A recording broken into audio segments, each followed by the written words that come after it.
नमस्ते आप सभी को। आज आंवला एकादशी के बारे में, जिसको अमल की एकादशी कहा जाता है, के बारे में हम बात करेंगे। और इस एकादशी को रंग भरी एकादशी भी बोला जाता है। और ये एकादशी कब आ रही है और हमें क्या करना है, यही सब आज मैं आपको बताऊंगी। अमलका एकादशी तिथि 9 मार्च 2025 को सुबह 7:45 पर प्रारंभ होगी और 10 मार्च को सुबह 7:44 पर समाप्त होगी। इसकी कथा क्या है, ये हम आगे बढ़ाते हैं। तो जैसा कि मैं हर बार एकादशी में की कथा में आपको बताती हूँ कि एकादशी की कथा में हमें सबसे पहले चीज़ जो करनी है वो है हमें अन्न का दान करना है। और किसकी पूजा अर्चना करनी है? श्री हरि विष्णु जी की। ठीक है। और इस एकादशी में एक विशेष बात और क्या है, इसका नाम है आंवला एकादशी, अमल की एकादशी। तो हमें क्या करना है?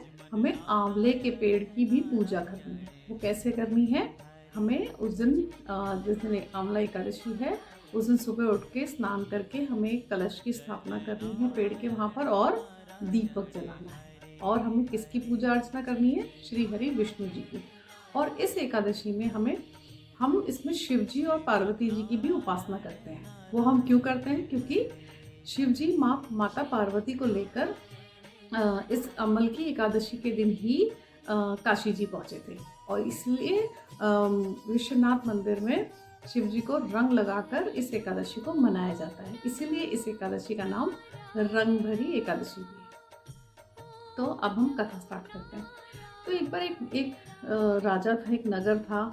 तो वहाँ के जो लोग थे वो बड़े ही खुश रहते थे। वहाँ पर सब बड़े ही अच्छे से रह रहे थे, भगवान श्री हरि की पूजा अर्चना में अपना समय लगाते थे।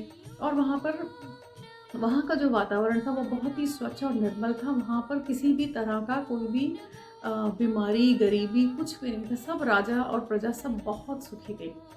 लेकिन ऐसा ज़्यादा दिन तक नहीं रहा और सब लोग एकादशी की व्रत कथा सुनते थे, पूजन करते थे।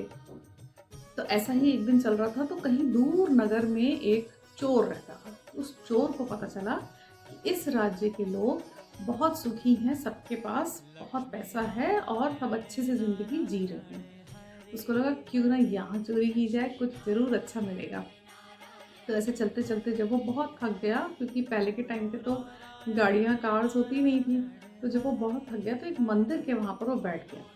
और उसका भाग्य देखो अब कितना अच्छा था। वो वहाँ मंदिर के वहाँ बैठा तो लोग वहाँ पर एकादशी की पूजा अर्चना कर रहे थे। और वो वहाँ बैठा बैठा सुनता रहा और इस आशा में बैठा रहा कि इसके बाद मुझे भोजन मिलेगा।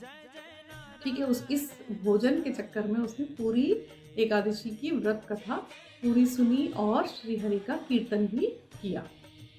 ऐसा करने के बाद वो देखा उसने कि यहाँ तो चोरी नहीं हो पाएगी, यहाँ के लोग बहुत अलग हैं। तो उसका भी मन वहाँ पर बदल गया और अनजाने में ही सही, लेकिन उसने श्री हरि का चिंतन किया और एकादशी का कथा सुनी। ऐसे करते हुए फिर वो वापस अपने नगर को चला गया। और कुछ समय पश्चात जब उसकी मृत्यु हुई तो उसकी मृत्यु हो गई। और मृत्यु के बाद उसका जन्म, क्योंकि उसने अनजाने में ही सही कुछ अच्छे कर्म किए थे, उसका जन्म एक राजा के घर में हुआ। और राजा के घर में हुआ तो राजपुत्र होना, राजकुमार होना अपने आप में एक बड़ी बात है। जैसे जैसे वो बड़ा हुआ वो ऐसे घर में पैदा हुआ, ऐसे कुल में पैदा हुआ राजा के घर में कि जहाँ पर सब बहुत भगवान की पूजा अर्चना में अपना दिन लगाते थे। तो इस तरह से वो भी एक बहुत ही न्यायप्रिय और बहुत अच्छा राजा बना आगे बढ़ के। तो एक बार यही सब वो अपनी प्रजा को समझाता था कि हमें एकादशी का व्रत करना है और ये सब अच्छी बातें, मिलजुल के रहना है, सब सिखाता था। ऐसे एक बार वो अपने जंगल में अपने लोगों के साथ जब गया तो किसी कारणवश वो उनसे अलग हो गया। जैसे शिकार के लिए या किसी काम के लिए गए होंगे, तो किसी कारणवश उनसे अलग हो गया। और वो ढूंढ रहा, जंगल तो अथाह होता है, जंगल में मिल जाना एक दूसरे से बहुत मुश्किल है, आज के टाइम में तो पॉसिबल है। तो क्या हुआ कि वो बहुत थक गया और एक पेड़ के नीचे वो लेट गया। और जैसे वो लेटा की आंख लग गई, उसे नींद आ गई। और क्या हुआ कि जब वो लेटा हुआ था तो वहाँ पर कुछ डाकू आ गए। तो डाकुओं ने देखा, अरे वाह राजा, इसके पास तो बहुत सामान है, बहुत कुछ है लूटने को, तो चलो क्यों ना इसे हम पकड़ लेते हैं, इसे बंदी बना लेते हैं। वो जो भी उनके माइंड में बातें आई, और वो तलवार निकाल कर उस पर जैसे ही प्रहार करने की कोशिश करते तो वो उसको लग ही नहीं रहा था।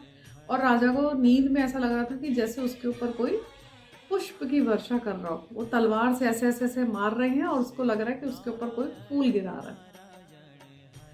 फिर क्या हुआ कि राजा के अंदर से एक ज्योति निकली माता के रूप में, और उसने उन सब डाकुओं को मार गिराया। उसके बाद जब राजा की आंख खुली तब उसने देखा कि अरे ये कैसे मर गए, इनको किसने मारा, मैं तो यहाँ थका हुआ लेटा हुआ था, और किसने मारा होगा इन लोगों को। तो ऐसा वो सोच के आगे बढ़ने लगा। तभी उसके आकाशवाणी हुई, और आकाशवाणी में उसे बताया गया कि ये राजा तेरे अच्छे कर्मों का फल है, जो तूने हर एकादशी का जो अपना व्रत नियम उपवास करता है उसी का ही फल है कि आज डाकुओं ने तेरे ऊपर जब आक्रमण किया तो उसको तेरी शक्ति ने ही उनको मार गिराया। तो वो इतना खुश हुआ और उसने अपने नगर में जाकर सबको एकादशी के महत्व के बारे में बताया कि एकादशी करने वाले लोगों को कैसे अपने आप सहायता मिल जाती है। ठीक है, तो आप भी इस एकादशी का पुण्य लीजिए। और श्री भागवत गीता में भी कृष्ण ने कहा है, क्या कहा है कृष्ण ने, कि पेड़ों में पीपल और तिथियों में एकादशी श्री कृष्ण जी को बहुत प्रिय है। तो श्री कृष्ण जी को जो प्रिय चीज़ें हैं वो हम भी करेंगे।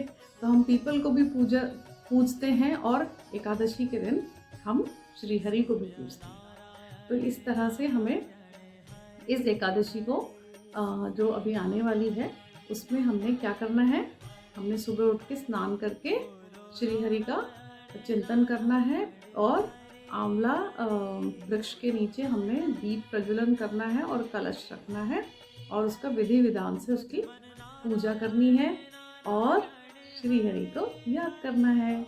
तो हम कैसे करेंगे, श्रीमन नारायण नारायण नारायण, श्रीमन नारायण नारायण नारायण। अगर आपको मेरा वीडियो अच्छा लगा तो प्लीज़ इसे लाइक, शेयर और सब्सक्राइब करें। Thank you.